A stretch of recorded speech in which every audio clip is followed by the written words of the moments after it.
नमस्कार। आज के इस एनालिसिस में आपका स्वागत है। देखिए, दुनिया में इस वक्त बहुत कुछ एक साथ हो रहा है, राइट? एक तरफ मिडिल ईस्ट में जियोपॉलिटिकल तनाव चरम पर है, तो दूसरी तरफ हमारे अपने देश में, खासकर तमिलनाडु में, गवर्नेंस के लेवल पर कुछ बहुत ही दिलचस्प और बड़े बदलाव हो रहे हैं। तो आज हम ना इन्हीं डॉट्स को कनेक्ट करेंगे, बिल्कुल फैक्ट्स और डेटा के आधार पर। चलिए फटाफट इस सफर की शुरुआत करते हैं। ओके, तो ये रहा हमारा आज का पूरा रोड मैप। हम अमेरिका और ईरान के बीच बढ़ते टेंशन से शुरुआत करेंगे, फिर स्ट्रेट ऑफ हॉर्मुज़ के गतिरोध को देखेंगे और समझेंगे कि इसका पूरे मिडिल ईस्ट की सिक्योरिटी पर क्या असर पड़ रहा है। उसके बाद हम बात करेंगे भारत की कूटनीति की, खासकर पीएम मोदी के यूरोप दौरे की। और आखिर में तमिलनाडु में नई सरकार जो एकदम त्वरित प्रशासनिक फैसले ले रही है, उन पर गहराई से चर्चा करेंगे।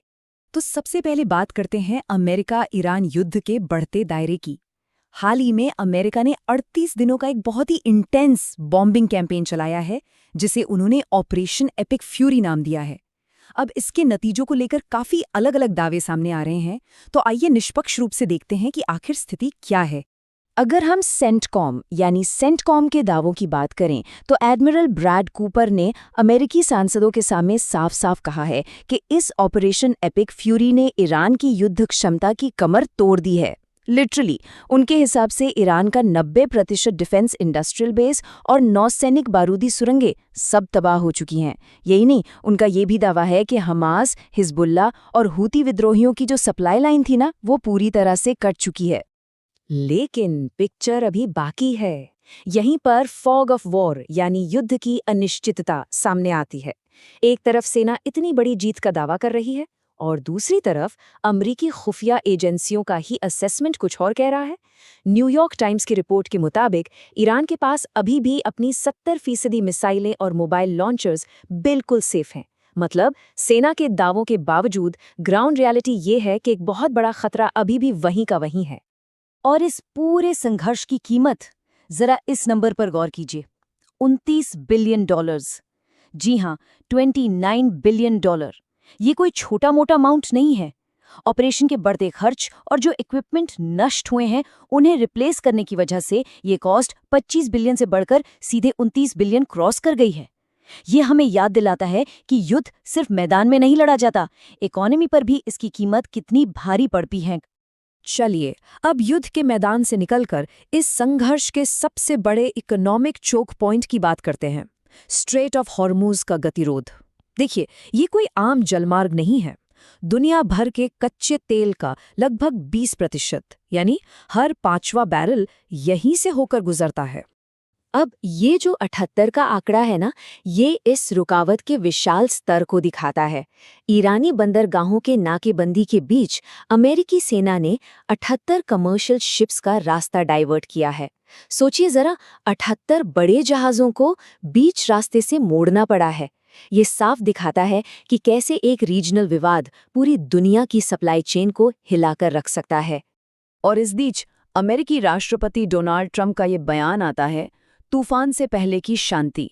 ये शब्द बहुत कुछ कह जाते हैं। दोनों ही पक्ष पीछे हटने को तैयार नहीं हैं और इसका सीधा असर मार्केट पर दिख रहा है। इस खतरनाक बयान और लगातार चल रहे गतिरोध की वजह से ग्लोबल ऑयल प्राइसेस में तुरंत 3% का जंप देखने को मिला है। अब सवाल ये है कि क्या ये गतिरोध सिर्फ समंदर तक ही सीमित है? बिल्कुल नहीं। अब हम देखेंगे कि कैसे इस टेंशन की लहरें पूरे मिडिल ईस्ट में आग की तरह फैल रही हैं और क्षेत्रीय सुरक्षा को प्रभावित कर रही हैं। इस टाइमलाइन पर गौर करें तो पता चलता है कि अस्थिरता कितनी तेजी से फैली है। 38 दिन के अमेरिकी बमबारी अभियान के ठीक बाद यूएई में अबू धाबी के न्यूक्लियर पावर प्लांट पर एक ड्रोन हमला होता है, जिससे आग लग जाती है। उसी दौरान सेंट्रल इजराइल की एक रॉकेट फैक्ट्री में भयंकर ब्लास्ट होता है। और हाँ, इजरायली सेना का हमास और हिजबुल्ला के खिलाफ ऑपरेशन भी काफी तेज हो गया है। मतलब इस वक्त ये पूरा रीजन एक तरह से बहुत ही ज्वलनशील स्थिति में है। लेकिन इन क्षेत्रीय अराजकताओं के बीच एक बहुत ही चौंकाने वाली चीज होती है। इतनी नाकेबंदी और टेंशन के बावजूद 20,000 टन एलपीजी गैस से भरा एक टैंकर स्ट्रेट ऑफ हॉर्मुज़ को पार करके सुरक्षित भारत के गुजरात पहुंच जाता है ना कमाल की बात। ये इस बात का परफेक्ट उदाहरण है कि कितने भी बड़े ग्लोबल क्राइसिस क्यों ना हो, जरूरी ऊर्जा सप्लाई किसी न किसी तरह अपना रास्ता निकाल ही लेती है। और इसी से जुड़ती है हमारी अगली बात। अब अपना फोकस मिडिल ईस्ट की इस उथल-पुथल से हटाकर यूरोप की तरफ करते हैं, जहां भारत के प्रधानमंत्री नरेंद्र मोदी अपने अंतर्राष्ट्रीय दौरे पर हैं। एक तरफ भारत संघर्षों के प्रभावों को मैनेज कर रहा है, तो दूसरी तरफ यूरोप के साथ कूटनीतिक रिश्ते और भी मजबूत कर रहा है। इस दौरे की एक बहुत बड़ी हाईलाइट रही स्वीडन का सबसे ऊंचा नागरिक सम्मान, royal order of the polar star, जो पीएम मोदी को दिया गया। 1748 में शुरू हुआ ये सम्मान उनका 31वां ग्लोबल अवार्ड है। आपको बता दें कि उनका ये 5 देशों का महत्वपूर्ण दौरा बेसिकली टेक्नोलॉजिकल इनोवेशन और सस्टेनेबल ग्रोथ पर फोकस्ड है। ये ग्लोबल स्टेज पर भारत की बढ़ती कूटनीतिक ताकत का एक बहुत बड़ा प्रमाण है। तो चलिए ग्लोबल पॉलिटिक्स की इस बड़ी तस्वीर से अब सीधा अपने देश के अंदर चलते हैं। तमिलनाडु राज्य, यहाँ मुख्यमंत्री थलपति विजय के नेतृत्व में जो नई सरकार आई है ना, वो आते ही कुछ ऐसे प्रशासनिक बदलाव कर रही है जो सच में गौर करने लायक हैं। मतलब टीवी के पार्टी की सरकार को सत्ता में आए अभी सिर्फ 6 दिन हुए हैं और उन्होंने ये सारे बड़े फैसले लागू भी कर दिए हैं। मुख्यमंत्री खुद 9 से 5 की रेगुलर शिफ्ट में काम कर रहे हैं और घर से टिफिन ला रहे हैं। ट्रांसपेरेंसी के लिए सभी पुलिस स्टेशनों में 24/7 सीसीटीवी अनिवार्य कर दिए गए हैं और पुलिस शिकायतों की वीडियो रिकॉर्डिंग शुरू हो गई है।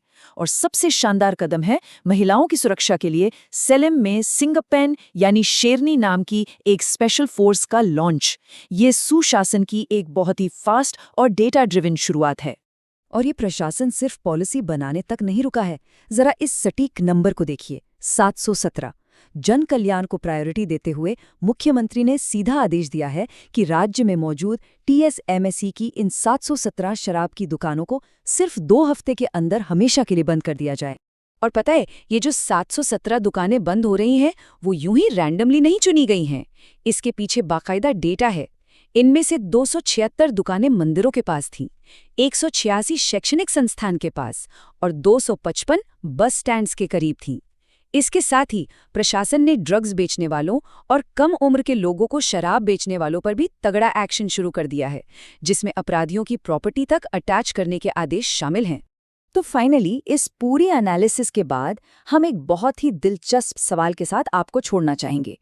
एक तरफ मैक्रो लेवल पर दुनिया है, जहां बड़े-बड़े देश आपस में उलझे हुए हैं और ग्लोबल स्टेबिलिटी खतरे में है, और दूसरी तरफ हमारा अपना लोकल गवर्नेंस है, जो डेटा के आधार पर इतनी तेजी से एक्शन लेकर नागरिक सुरक्षा को एक नई परिभाषा दे रहा है। अंतर्राष्ट्रीय गतिरोध और तीव्र घरेलू एक्शन के बीच का ये विरोधाभास, क्या यही हमारे भविष्य का गवर्नेंस मॉडल है? ये सोचने वाली बातें हैं ना। खैर, उम्मीद है आज के इस एनालिसिस ने आपको इन जटिल विषयों को एक नए नजरिए से समझने में मदद की होगी। हमारे साथ जुड़ने के लिए बहुत बहुत शुक्रिया।